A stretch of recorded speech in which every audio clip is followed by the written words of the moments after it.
Vamos então ao 16º capítulo, débito aliviado. Em nossos estudos da lei de causa e efeito, não nos esqueceremos de Adelino Correia, o irmão da fraternidade pura. Na véspera de belo acontecimento que nos permitiremos narrar, visitamo-lo em companhia de Silas, que nos apresentou nas atividades de um templo espírita cristão. Ouvimo-lo em preciosos comentários do Evangelho sobre o influxo de iluminados instrutores, dos quais assimilava as correntes mentais com a docilidade confiante de um homem profundamente habituado à oração. Falara com maestria, arrancando-nos lágrimas pela emotividade com que nos tangia as fibras mais íntimas. Singelamente trajado, denotava a condição do trabalhador em experiências difíceis. Mas o estágio de prova a que parecia enredar-se era mais amplo. Adelino revelava longa faixa de eczema na pele à mostra. Certa porção da cabeça, os ouvidos e muitos pontos da face exibiam placas vermelhas sobre as quais se formavam diminutas vesículas de sangue, ao passo que as demais regiões da epiderme surgiam gretadas, evidenciando uma afecção cutânea largamente cronicificada. Além disso, acanhado e tristonho, indicava tormentos ocultos a lhe dominarem a mente. Contudo, trazia nos olhos, maravilhosamente lúcidos, a marca da humildade. Vários amigos espirituais assistiam-no atentos. Doce velhinha desencarnada abeirou-se de nós e, demonstrando gozar da intimidade do orientador de nossas excursões, falou-lhe afetuosa. Assistente amigo, venho rogar-lhe socorro em benefício da saúde de nosso Adelino. Noto-o mais incomodado ultimamente pela dor das feridas não cicatrizadas. Sim, sim, respondeu Silas cordialmente. O caso dele merece de todos nós especial carinho. Porque pensa ele nas necessidades dos outros, sem refletir nas necessidades próprias, acrescentou a anciã, comovida. O assessor de Druso prosseguiu com carinho. 2 de nossos médicos o vêm assistindo atenciosamente quando se encontra ausente do vaso físico por influência do sono. E afagando-lhe a cabeça, esteja tranquila, Correia em breve estará plenamente restaurado. Os múltiplos serviços da casa desdobravam-se eficientes e Adelino dentro deles atraía-nos a atenção pela segurança espiritual com que se conduzia. Cercado pelas vibrações radiantes dos seus pensamentos, centralizados no santo objetivo do bem, afigurava-se-nos um companheiro vestido de luz. Alguns instantes após o afastamento da velhinha, apareceu-nos um simpático rapaz, igualmente já desenfaixado da matéria física, que depois de saudar-nos, rogou reverente ao nosso orientador. Peço vênia para solicitar-lhe valioso obséquio. Peço licença, né? Fale sem receio. E o jovem recém-chegado explicou de olhos úmidos. Meu caro assistente, sei que o nosso Adelino vem atravessando certa crise financeira. Pelo muito que auxilia os outros, descura-se de suas próprias necessidades.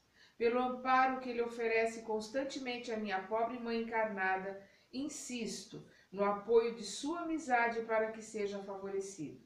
Ainda na semana passada, ouvindo as súplicas de minha genitora viúva, em grande penúria para atender ao tratamento de 2 dos meus manos enfermos, procurei-o em lágrimas, transmitindo-lhe apelos mentais para que nos protegesse, e sem qualquer vacilação, acreditando obedecer aos seus impulsos, visitou-nos a casa, entregando a minha sofredora mãezinha a importância de que necessitava. Ó meu assistente, rogo-lhe por amor a Jesus, não deixe em dificuldade quem tanto nos auxilia. Silas acolheu a petição com risonha benevolência e disse: descansemos. Adelino permanece na rede de simpatia fraternal que teceu para o asilo de si mesmo. Incumbem-se muitos amigos de supri-lo com os recursos indispensáveis ao fiel desempenho da tarefa a que se dedicou. As circunstâncias na luta material harmonizar-se-ão em favor dele, atendendo-lhe aos méritos conquistados. Efetivamente, o serviço espontâneo na afetuosa defesa do amigo que ali enxergávamos, prestativo e confiante, era um tema de amizade e gratidão a estudar. Dir-se-ia, observou Hilário intrigado, que todos os tarefeiros em trânsito nesta casa são devedores do irmão sobre nossa vista. Sim, aprovou Silas paciente. Os créditos de Adelino são realmente enormes, não obstante os débitos a que ainda está preso. Cultiva, no entanto, a ventura de substancializar a fé e o conhecimento superior que os mensageiros de Jesus lhe confiam em obras de genuíno amor fraternal a lhe granjearem larga soma de reconhecimento. Logo após, o mentor amigo recomendou-nos aproveitar os minutos em atuação fraternal no Instituto Evangélico em que nos abrigávamos, até que pudéssemos tomar contato mais amplos com o servidor, cuja existência atual se desdobrava sob os auspícios da mansão que nos patrocinava os estudos. Em face da simpatia que Adelino despertava igualmente em nós, acercamo-nos dele, a fim de ofertar-lhe de algum modo o contingente de nossas forças na movimentação dos passes magnéticos que passara agora a administrar em favor de alguns enfermos. Era curioso pensar que nós mesmos, no primeiro encontro fortuito, nos sentíamos prontos a partilhar-lhe as tarefas, tão somente atraídos por sua irradiante bondade. A abnegação em toda parte é sempre uma estrela sublime. Basta mostrar-se para que todos gravitemos em torno de sua luz. Uma colocação linda, né? A boa vontade, né? A abnegação no trabalho em nome de Jesus é como uma estrela, né? E eles gravitam ali em torno dela felizes, né? Então, afins atraem afins, ele ali naquele amor, naquela abnegação ao trabalho, dedicação completa ao trabalho que ele está realizando, atrai outros irmãos também abnegados, também querendo trabalhar a Jesus. Isso forma uma imensa corrente. Eu vou repetir. A abnegação em toda parte é sempre uma estrela sublime. Basta mostrar-se para que todos gravitemos em torno de sua luz. Fim do serviço da noite, Silas e nós acompanhamo-lo ao reduto doméstico. Esperavam no limiar a genitora, que evidentemente ultrapassava os 60 de idade. Silas deu-se pressa em nos apresentar, explicando. É a nossa irmã Leontina, carinhosa mãe de Correia, mãe e amiga, a tutelar-lhe a existência. Reparando na avançada madureza do amigo que nos tomava a atenção, meu colega indagou. Adelino não é casado? Sim, nosso irmão é casado, mas não conta com a presença da esposa. A resposta dava-nos a entender que o companheiro atravessava provas perante as quais nos cabia respeitosa discrição. E enquanto mãe e filho se entregavam a doce entendimento, Silas fez-nos penetrar em aposento próximo. Junto à porta de entrada, alinhavam-se 3 leitos, ocupados por outras tantas criancinhas. Loura menina, de seus 9 a 10 anos presumíveis, ao lado de 2 petizes de escura tez, recordava a Branca de Neve entre 2 anões. Todos dormiam placidamente. Afagando a boneca viva, o assistente informou. Esta é Marisa, a filhinha de Correia, de quem a mãezinha se distanciou em definitivo há 6 anos. Designando em seguida os 2 meninos de cor, aduziu. E estes pequeninos são Mário e Raul, 2 enjeitados que Adelino abraçou por filhos do coração. Hilário e eu, adivinhando as aflições ocultas que, de certo, exameavam na existência do chefe da casa, silenciávamos de propósito em reverente expectativa.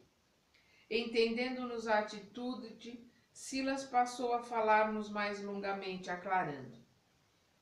Para exaltar o santificante esforço de um amigo, a fim de estudarmos juntos um processo de dívida aliviada, permitimos-nos algo dizer em torno do passado recente do companheiro que visitamos agora empenhado no labor do seu resgate.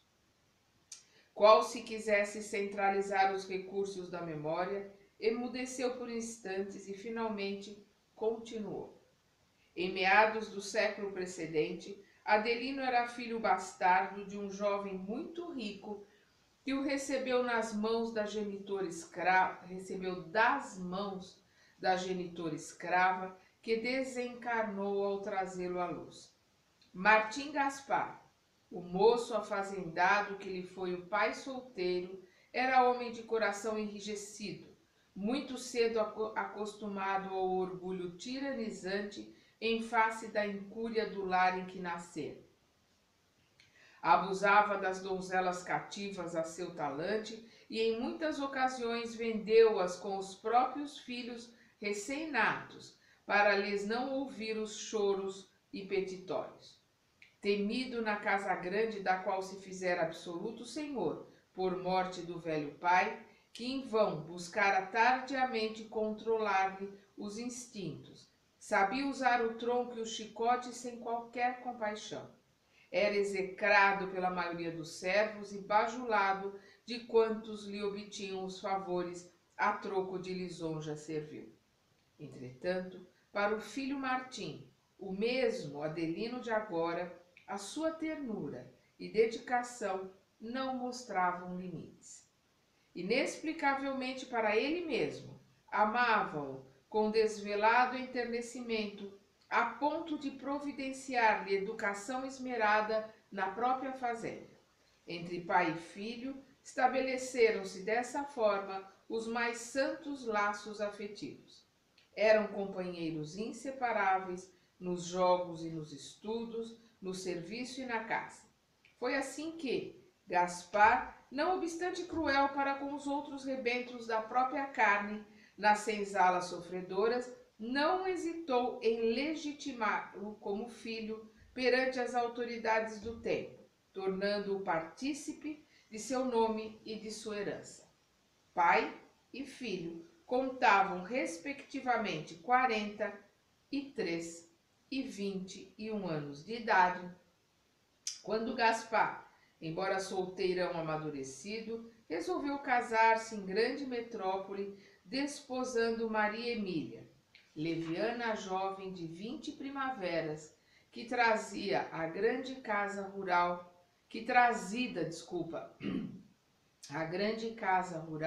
desenvolveu sobre o enteado estranha fascinação.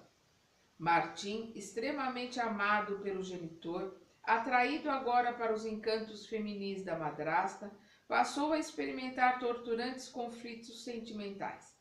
Ele, que se julgava o melhor amigo de Gaspar, entrou a detestá-lo.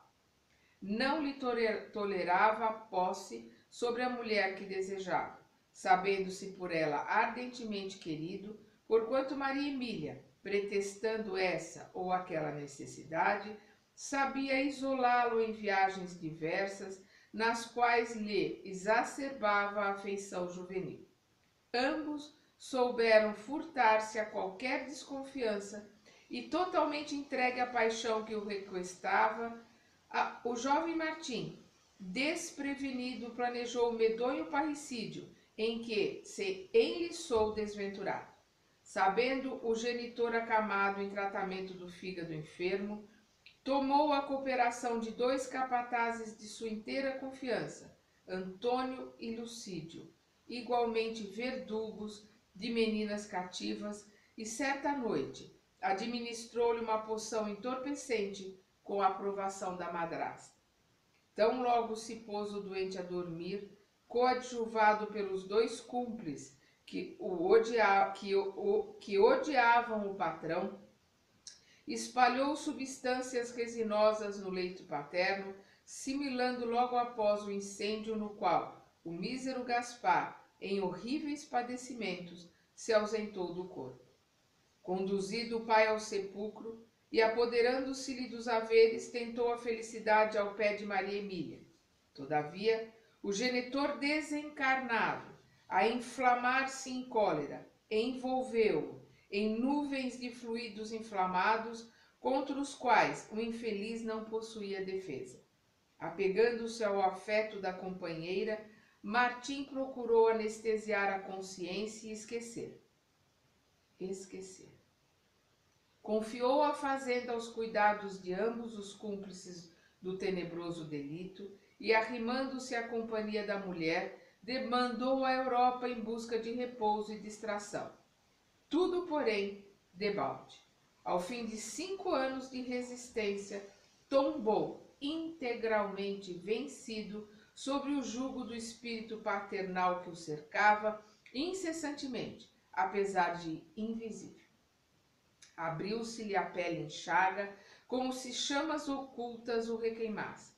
Circunscrito ao leito de dor e constantemente empolgado pelo remorso, recapitulava mentalmente a morte do genitor em urros de martírio selvagem. Não sabia desse modo senão chorar, gritando a esmo o arrependimento de que se via possuído, no que foi interpretado à conta de louco pela própria companheira, que se dava pressa em reconhecer-lhe a suposta alienação mental, de modo a inocentar-se perante os amigos e servidores. Foi algemado a semelhante suplício que Martim recebeu escárnio e abandono dentro do próprio círculo doméstico, vindo a expirar em tremenda flagelação. Martim Gaspar, o genitor assassinado, aguardou-o no túmulo, arrastando-o para as sombras infernais, onde passou a exercer pavorosa vingança.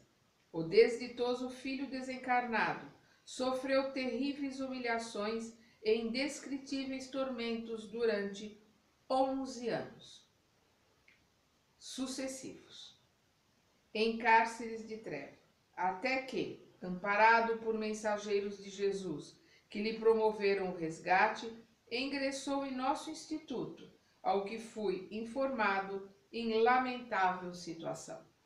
Tendo entrado em sintonia com o genitor, sequioso de vindita, através das brechas mentais do remorso e do arrependimento tardio, foi hipnotizado por gênios perversos que o fizeram sentir-se dominado de chamas torturantes. Fixada a imaginação dele em semelhante quadro de angústia, o próprio Martim nutria, com o pensamento culposo, as labaredas em que se torturava, sem consumir-se, até que foi convenientemente aliviado e socorrido por nossos instrutores, através de recursos magnéticos que lhe sanaram o doloroso desequilíbrio. Devotou-se então, depois de melhorado, aos serviços mais duros de nossa organização, conquistando com o tempo apreciáveis lauréis que lhe valeram a volta à esfera humana, com o direito de iniciar o pagamento da larga dívida em que se onerou desavisado. Cultuando a prece, com a renovação do mundo íntimo, renasceu de espírito inclinado à fé religiosa, ardente e operante, encontrando no espiritismo com Jesus, ao influxo dos amigos desencarnados que o assistem, precioso campo de fortalecimento moral e trabalho digno, no qual tem sabido estender com louvável aproveitamento das horas o seu raio de ação no estudo edificante e na caridade pura, atraindo em seu favor as mais amplas simpatias por parte de irmãos encarnados e desencarnados que lhe devem generosidade e carinho. Então nós vemos aqui ele contando a história do Adelino, né? Cruelmente assassinou o pai, né? E vem sofrendo desde o desencarne, vem sofrendo desde encarnado, né? Pela obsessão que o pai criou em cima dele, depois pelo domínio do pai após o seu desencarne. desculpa, sendo torturado pelo pai. E na mansão, depois que ele foi socorrido, depois de 11 anos, ele se restabeleceu, se modificou, se dedicando à oração e voltando a encarnar como o Adelino que nós estamos vendo aqui. Vamos continuar na segunda parte.